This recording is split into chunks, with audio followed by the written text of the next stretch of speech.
Rowdy Ronda Rousey debuting tonight at the Royal Rumble. Just got back from the show, and I must say the crowd was hot all night. That was a lot of fun. One to get off the bucket list officially.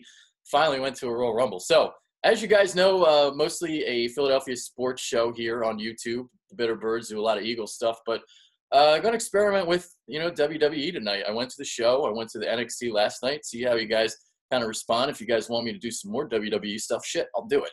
So let's kind of recap some of the stuff from tonight. So the main event, they did end with the Women's Royal Rumble, and Rousey did not participate in the actual Rumble match itself. She came after the match concluded. Asuka was the winner of the Women's Royal Rumble match, and I think they did it correctly to not have Rousey in the Rumble. I would have loved to see her in the Rumble, but I was afraid that they were going to let her win. And I think if she would have won, I think it would have been kind of stupid, because you're basically acknowledging that the UFC is better than the WWE. If you would have had Ronda Rousey debut, never been in a WWE ring before, and to win the Royal Rumble match over all of those WWE superstars, all those WWE women, it would have been kind of a slap in the face to all those women that have kind of paved the way for the last decade. So she came after Asuka won. She pointed to the WrestleMania logo. She tried to shake Asuka's hand. She kind of, it looked like from the crowd, she didn't accept it, kind of hid it away. And, we'll see what kind of happens. So Ronda Rousey is in the WWE. I did think it did kind of shine the spotlight away from Asuka winning the first Rumble, but it was a huge pop. Everybody was excited that Rousey was there. And there you go. So I'll start with the men's Rumble match first and kind of get my thoughts on it, trying to recollect what really happened. I remember Rusev was the number one entrant and Finn Balor was number two. And I thought that the WWE picked the two right participants to be 1 and 2. Rusev is just so over right now. We're doing Rusev Day chants all night long. Lana comes in the Rumble. Rusev Day. Rusev Day. And he's all charged up. It's awesome. And Finn Balor, the correct guy to be number 2, he actually lasted until the final 4. And, Balor is a guy that can go for a while. So those number 1, those number 2 spots, you always kind of want to give it to the guys that can go and last a while. So Balor is the right kind of choice there at number 2. And then you get Rhino in there. Baron Corbin came in. And that's when things got crazy and things got hectic and things got kind of funny. So you had Corbin eliminated, and he went and just went on a spree. So the first guy to be eliminated was Rhino, and then Corbin was eliminated by Finn Balor. Corbin was number 4, and he went and just attacked everybody.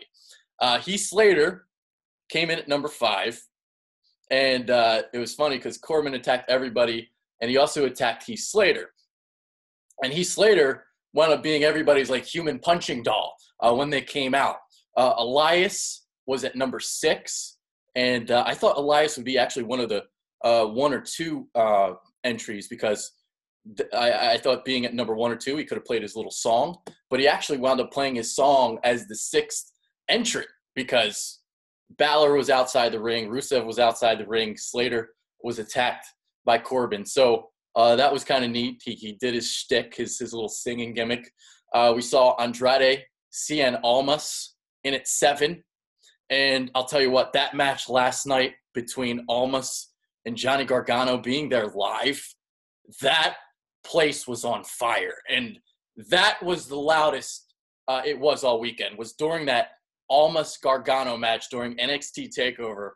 The last 10 minutes of that match, everybody standing up just in full appreciation of what those two guys were doing in the ring.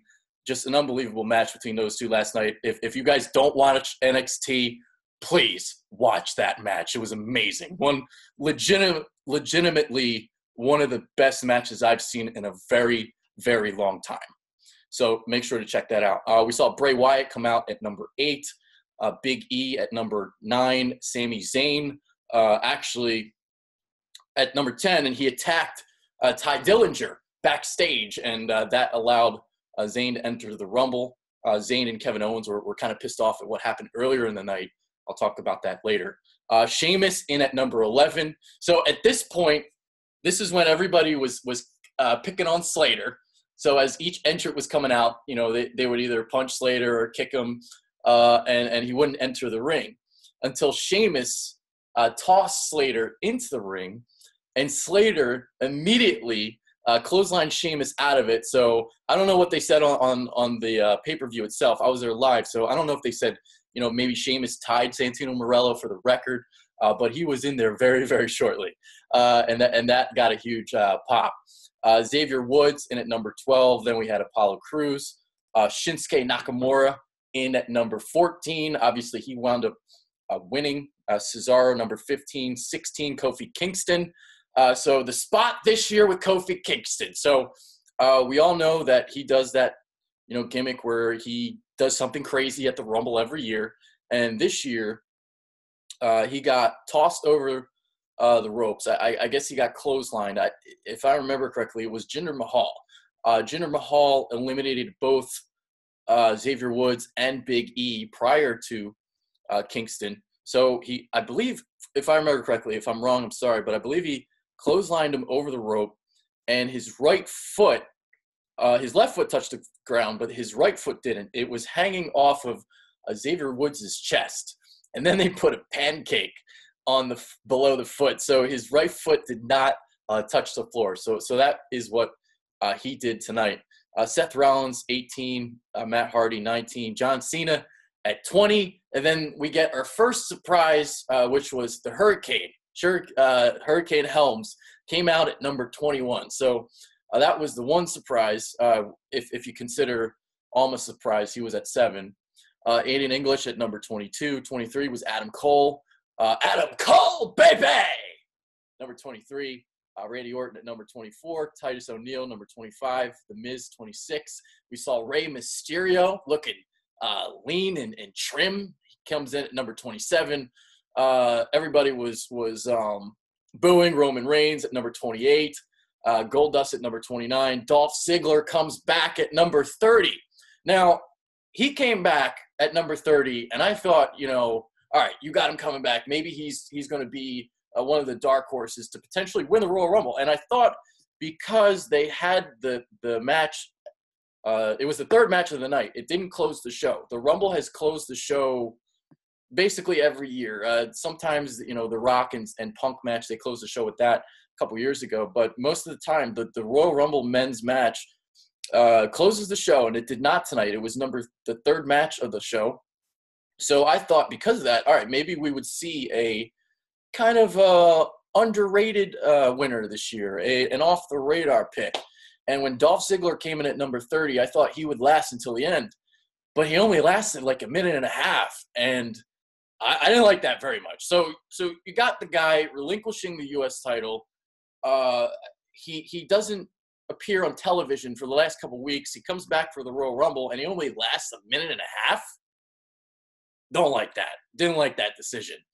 The final 4 in this match, Finn Balor, Shinsuke Nakamura, John Cena, Roman Reigns. And, you know, I don't know how long the last 4 lasted, but they really dragged the ending out. And I'm glad because this was one of the better finishes that I've seen recently because, again, the Royal Rumble has been kind of lackluster basically the last 5 years. And, you know, I thought the match tonight delivered. I thought it was a good match. The ending was good. You know, you had Shinsuke against Roman Reigns. Reigns obviously won the last time the Rumble was here in Philadelphia.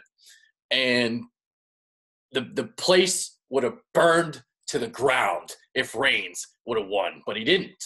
Shinsuke Nakamura was able to eliminate him. So if I remember correctly, the spot was Reigns was going for a spear. He was coming off the ropes.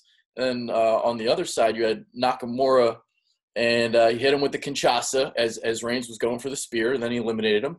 And Nakamura was your winner. So he did win it. He was the favorite coming in. He was my pick coming in, and he did win. So I thought this was a pretty good Rumble, at least what it's kind of been. The Royal Rumble for the women's side. I was curious to see how they would work this match. It was more of a nostalgia kind of Rumble. The thing about Raw 25 though that kind of sucked was some of the women that showed up that night also came out tonight, and not that it made it any worse or anything. The pops were still loud for Tori Wilson.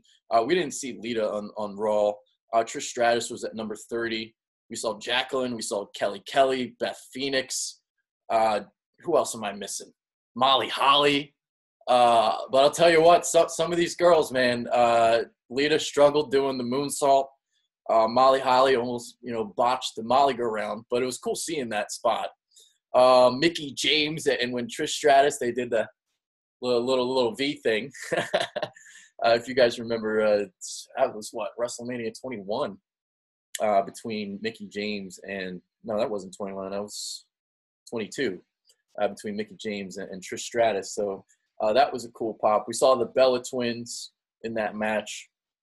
It actually came down to the Bella Twins, Trish Stratus, and Asuka, if I remember correctly. No, actually, Sasha Banks was one of the last four. And Asuka won the match. So you had an all-Asian affair here with Asuka and Nakamura winning. I thought, I didn't know what to expect out of the women's match. Actually, we also saw a cool spot where Naomi did like the whole Kofi Kingston thing, where I guess she got punched. She was hanging off the apron. She got punched onto a crowd of women. The women put her on the barricade. She balanced on top of the barricade to the table, and then she used a chair to get back to the ring. But instead of doing the pogo stick method that Kofi Kingston did, I guess she did like a handstand as her feet were dangling off the chair, and she was able to roll her way back to the ring steps and went back into the ring. So that was cool. Nia Jax looked really good in this match. So they made her look dominant. It was pretty cool to see her and Beth Phoenix have a little standoff.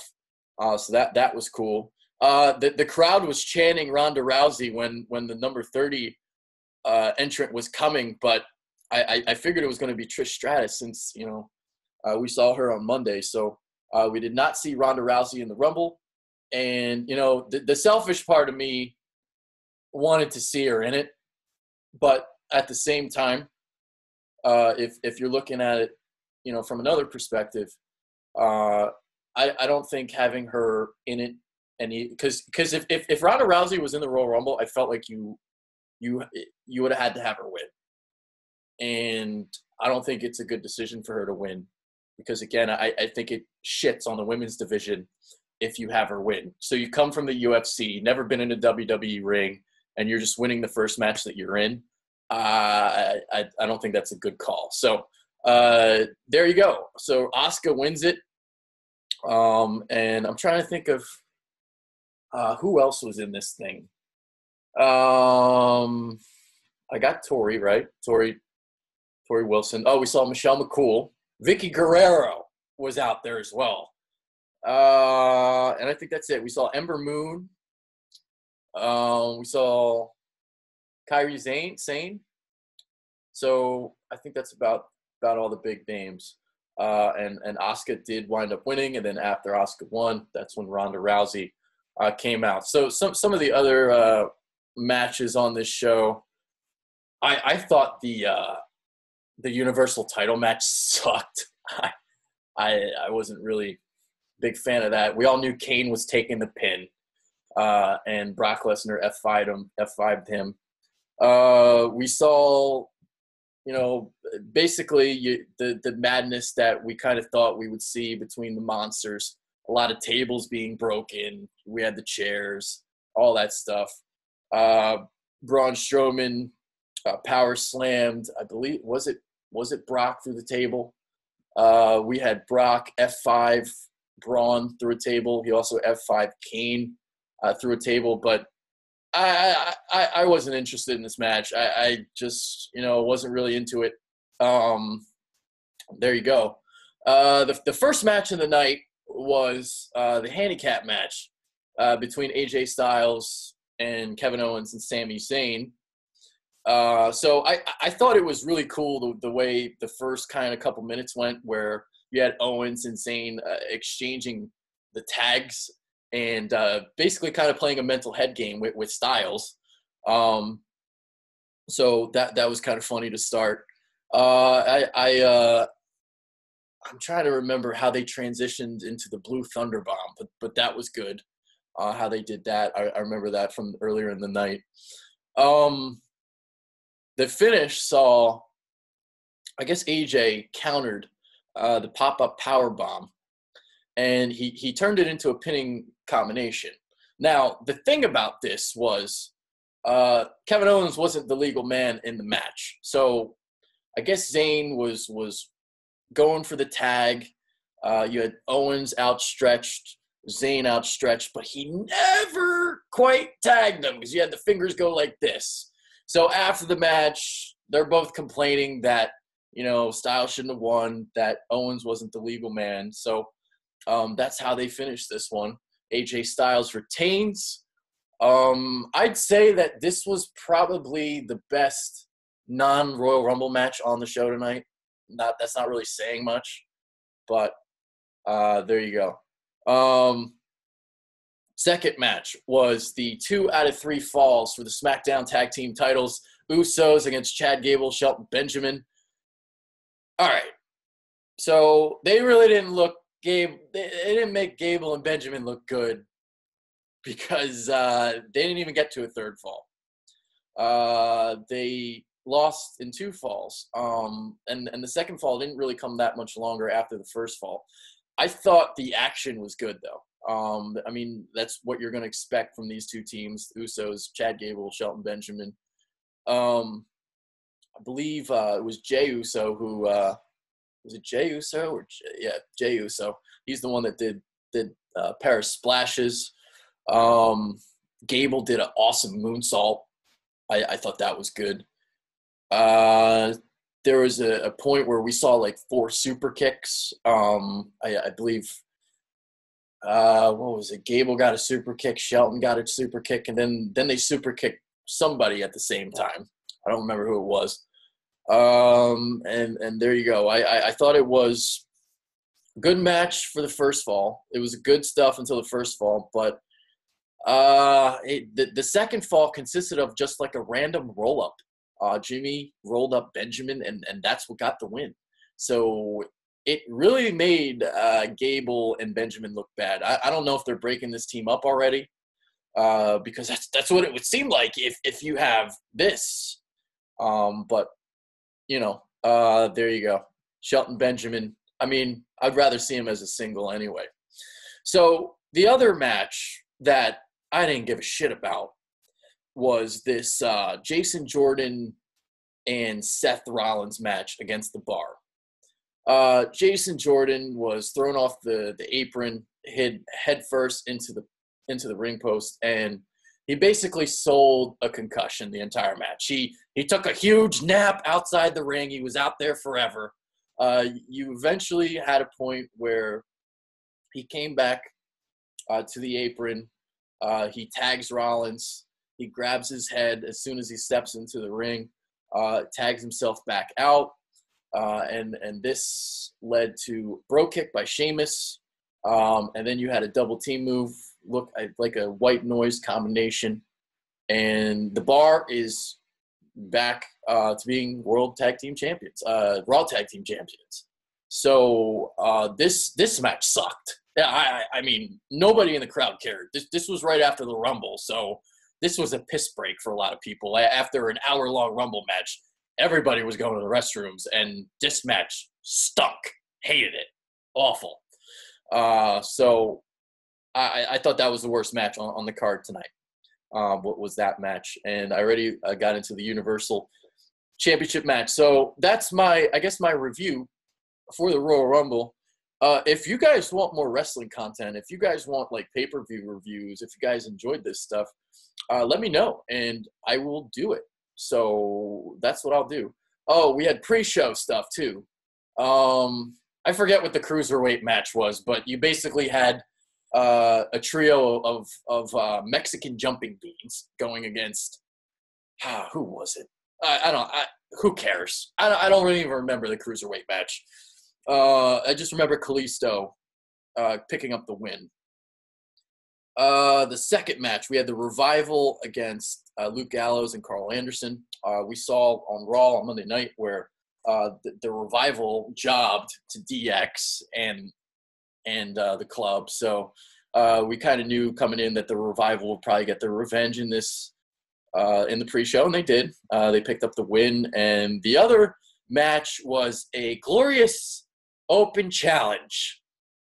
And I was thinking, all right, maybe we'll get a good match. Bobby Roode going against, a random person. I thought it would be Jinder Mahal, but we get Mojo Rawley.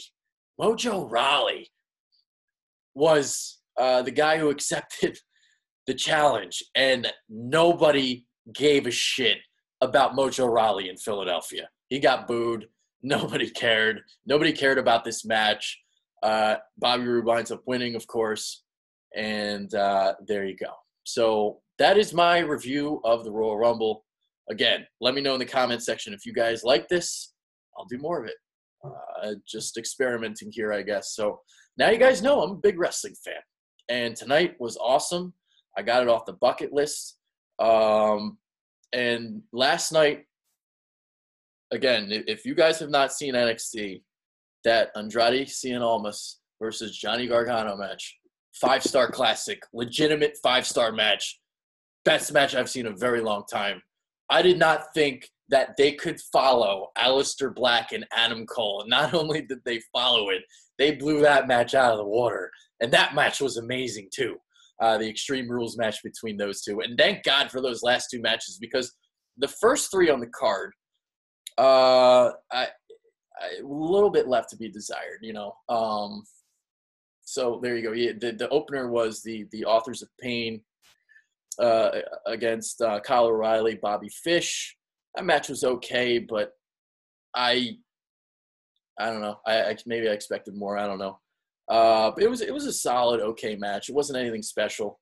Velveteen Dream versus Cassius Ohno. Velveteen Dream is super over, and the crowd in Philly was loving him. But this match was a botch fest.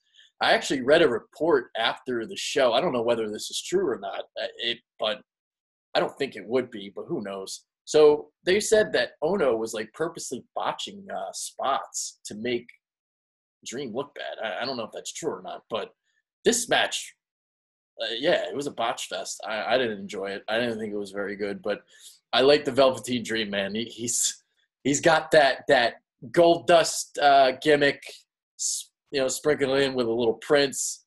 So he's going to be a stud, man. He's only 22 years old. He got a long way to go. He's going to figure out his character. He's going to get better with his promos. There's a lot of potential with the Velveteen Dream.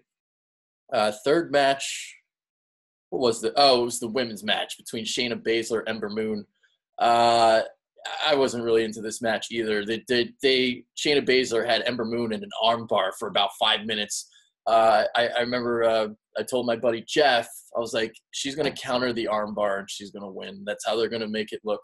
And I agreed with the finish and how they did it, because both wrestlers wound up looking good in the end of it. So you had Ember Moon winning. Shayna Baszler looked dominant, even though it was in a losing effort. So there we go. A little NXT, a little Royal Rumble, and hopefully you guys enjoyed the show. So hopefully you guys enjoyed this recap as well. Let me know, again, in the comment section. If you guys want some more of this, I will provide more wrestling content. I'm Adrian Fedke, and I'm out. Peace.